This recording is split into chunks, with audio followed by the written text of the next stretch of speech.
इस किस्त के आगाज में उराल सिमन के पास पहुंचता है और कहता है, मेरे प्यारे दोस्त सिमन, इसीलिए मैं तुम्हें पसंद करता हूँ। कल रात तुम्हारे बाजार में एक मुसीबत पैदा हुई, लेकिन तुम्हें कोई परवाह नहीं है। सिमन कहता है, टोक्टामिश की मौत ने मेरा मूड अच्छा कर दिया है, अब हमें बहुत सारा सोना कमाने से कोई नहीं रोक सकता। फिर सिमन उराल को उसकी बीवी के लिए एक हार तोहफे में देता है। दूसरी तरफ टोक्टामिश की लाश अभी तक टंगी हुई थी और जानदार उसे देख रहा था। इतने में जानदार का बेटा आलियार कबीले में पहुंचता है। वो घोड़े से उतरकर अपने वालिद से गले मिलता है। इतने में वो एक लाश टंगी हुई देखता है तो चौंक जाता है। फिर वो सामने जाकर देखता है और अपने वालिद से पूछता है, टोक्टामिश साहब को क्या हुआ है बाबा, किसने जान ली है इनकी? जानदार नहीं बोलता, लेकिन चोलपन बोल पड़ती है और कहती है, गद्दारी की सजा दी गई है। आलियार पूछता है, कैसी गद्दारी?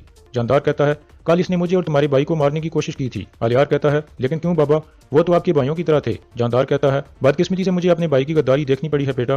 फिर आलियार कहता है, रूह जिस्म के लिए अल्लाह का एक तोहफा होती है, तो रूह को सजा मिलनी चाहिए, जिस्म को नहीं। आप हमें इजाजत दें कि इनको नहला कर अच्छे तरीके से दफना दिया जाए। जानदार कहता है, ठीक है बेटा। इसके बाद आलियार एक सिपाही के साथ मिलकर टोक्टामिश की लाश को नीचे उतार लेता है। दूसरी तरफ सिमन उराल से कहता है, मैंने वीनस के ताजरों को तुम्हारे लिए बुलाया है और हमारे दरमियान तय हुआ था कि हम मुनाफा आधा आधा करेंगे। उराल कहता है, थोड़ा सब्र करो सिमन साहब, एक दफा मैं अपना एतबार बहाल कर लूं तो आप अपनी सोच से भी ज्यादा कमाओगे। इतने में वीनस का ताजर रिकार्डो वहां पहुंचता है। सिमन उसे खुश होकर गले मिलता है। फिर वो उसको उराल का तारुफ कराता है। ताजिर कलीने देखने के बाद कहता है, मैं एक कलीन के बदले में 2 सोने के सिक्के दूंगा। उराल कहता है, आपको कम से कम 3 सिक्के देने होंगे। ताजिर कहता है, आप इतनी कीमत क्यों मांग रहे हो? उराल कहता है, ये बेहतरीन है जो आपको मिल सकती हैं, इसके अलावा आपके पास कोई चारा नहीं है। आपको इनकी मुतबादिल कालीनें तलाश करने के लिए कई दिन लग सकते हैं और मैं जानता हूं कि आपके पास ज्यादा वक्त नहीं है। सिमन कहता है, शायद आप भूल गए हो कि हमने क्या बात की थी उराल साहब। उराल खड़े होते हुए कहता है, मैंने अपनी आखिरी कीमत बता दी है, अब फैसला तुम लोगों का है। ये कहकर वो बाहर निकल जाता है। उसके जाने के बाद ताजिर गुस्से में सिमन को कहता है, मैं तुम पर एतबार करके यहाँ आया था सिमन। सिमन कहता है, खामोश रहो रिकार्डो, मैं इस मसले का पता लगाता हूँ। दूसरी तरफ आलियार टोक्टामिश की लाश का जायजा लेने लगता है।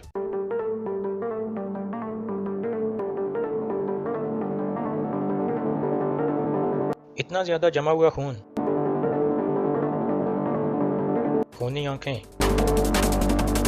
जुबान का रंग इतना नीला, पिघलती हुई खाल,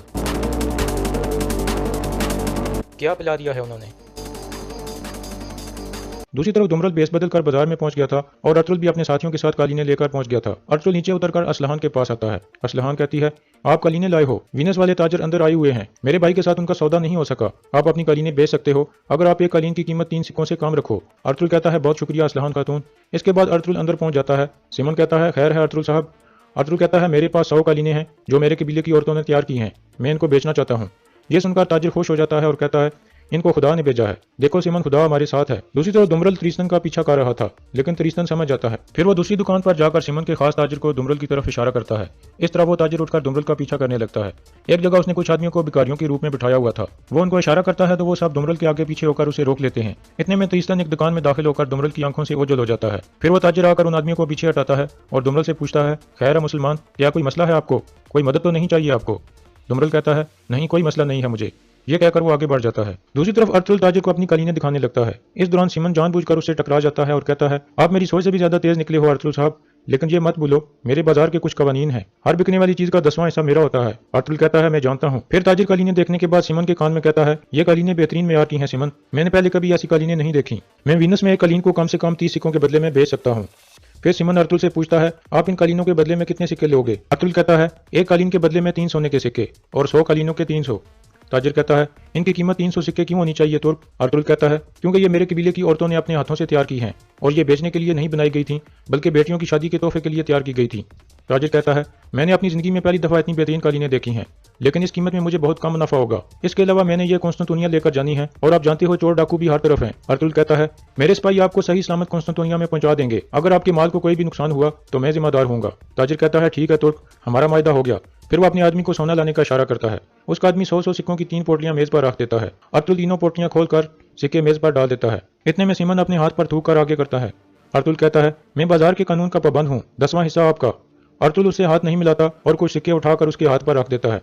सिमन सिक्के लेकर एक तरफ चला जाता है और मारिया से पूछता है, अतुल को कैसे पता चला कि वीनस वाले यहाँ हैं? मारिया कहती है, असलहान ने बताया है इसे, मैंने उनकी बातें सुन ली थी। दूसरी तरफ अतुल तुर्गुत को कहता है, तुम अपने सिपाहियों को साथ लेकर ये कालीनें कॉन्स्टेंटोनिया पहुंचाओगे तुर्गुत। सिमन भी ये सब कुछ सुन लेता है और फौरन बाहर निकल जाता है और सीधा उराल के पास पहुंचता है। उराल उसे देखकर हंसते हुए कहता है, क्या हुआ, क्या उन काफरों की अकल ठिकाने आ गई है? सिमन कहता है, जब तुम यहाँ बैठकर अपने आप को बहुत बड़ा शहंशाह समझ रहे हो, उधर घोड़ों वालों ने रोटी को तलाश करते करते बहुत कुछ सीख लिया है। उराल हैरान होकर पूछता है, ये क्या कह रहे हो सिमन साहब? सिमन कहता है, वीनस वालों ने कालीनें खरीद ली हैं। ये सुनकर उराल को शदीद झटका लगता है और वो खड़ा हो जाता है और पूछता है, किससे? सिमन कहता है, अतुल से। अर्तुल ने 300 सिक्कों के बदले में कलीनें बेची हैं।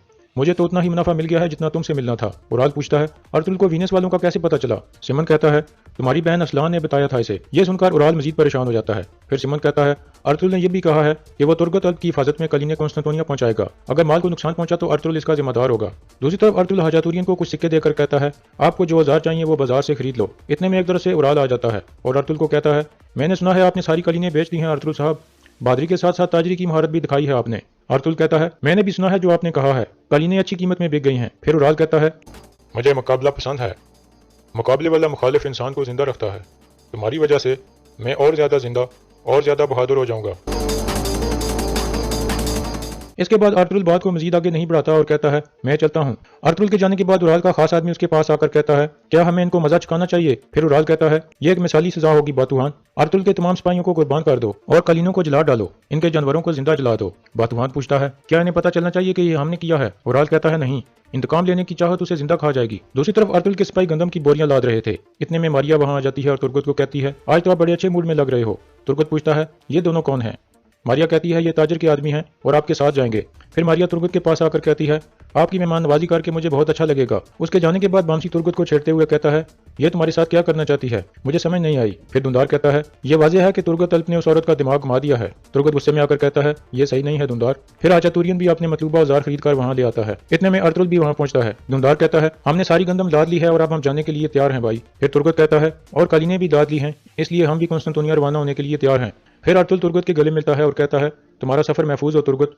तुर्गत कहता है, शुक्रिया भाई, और फिर वहां से चला जाता है। दूसरी तरफ उराल वापस अपने कबीले में पहुंच जाता है और टोक्टामिश की लाश को गायब देखकर और ज्यादा गुस्से में आ जाता है। फिर वो खेमे के सामने जाकर सिपाही से पूछता है, टोक्टामिश की लाश कहाँ है? सिपाही कहता है, आलियार साहब ने उतार दी थी। उराल कहता है, लाश को दोबारा टांग दो। सिपाही कहता है, अब बहुत देर हो चुकी है, आलियार साहब ने लाश को दफना दिया है। यह सुनकर उराल घोड़े से उतरकर शदीद गुस्से में अंदर चला जाता है और पहले असलहान से पूछता है, ये तुमने क्या किया असलहान? असलहान कहती है, खैर है भाई, लगता है अब वीनस वालों की मजबूरी का फायदा नहीं उठा सके। यह सुनकर उराल उस पर हाथ उठाने की कोशिश करता है, लेकिन आलियार उसका हाथ पकड़ लेता है और कहता है, ये हमारी बहन है भाई, दिलों को मत तोड़ो। उराल कहता है, मेरा बाजू छोड़ दो आलियार, वरना मैं तुम्हारा दिल तोड़ दूंगा। आलियार बाजू छोड़ते हुए कहता है, अगर ऐसा करने से आपका गुस्सा ठंडा हो जाएगा तो आप तोड़ दें भाई। उराल दोबारा असलहान से पूछता है, तुमने अर्तुल को वीनस वालों के बारे में क्यों बताया था?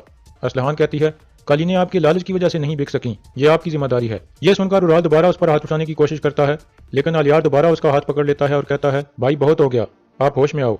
उराल कहता है, वाह वाह आलियार, यह हकीकी जिंदगी है, यह तुम्हारी किताबों से बहुत मुख्तलिफ है, अपनी हद में रहो।